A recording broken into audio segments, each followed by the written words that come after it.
City Council took a number of votes that will improve your experience attending or watching the council meetings from home or in person.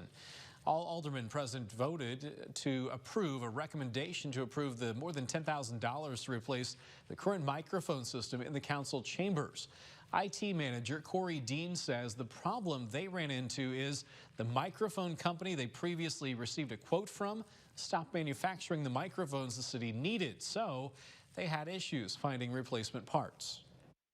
Gets away from an analog type of device and goes with more of a digital, which is variably adjustable. So if you get quiet audio out of one alderman one day, then it should boost it up and help to regulate everything to make it a much more enjoyable experience for everybody in the council chambers and watching at home.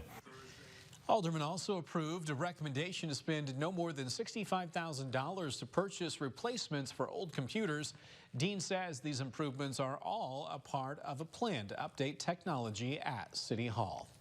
And Quincy aldermen also adopted several other resolutions and ordinances. They approved an IT recommendation for a temporary building permit, a software solution that the Planning and Development Department uses.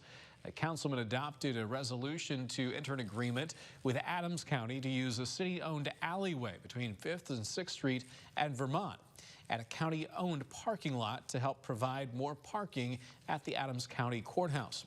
And 8 aldermen voted yes and 5 voted no to pay $3,500 for a city housing assessment.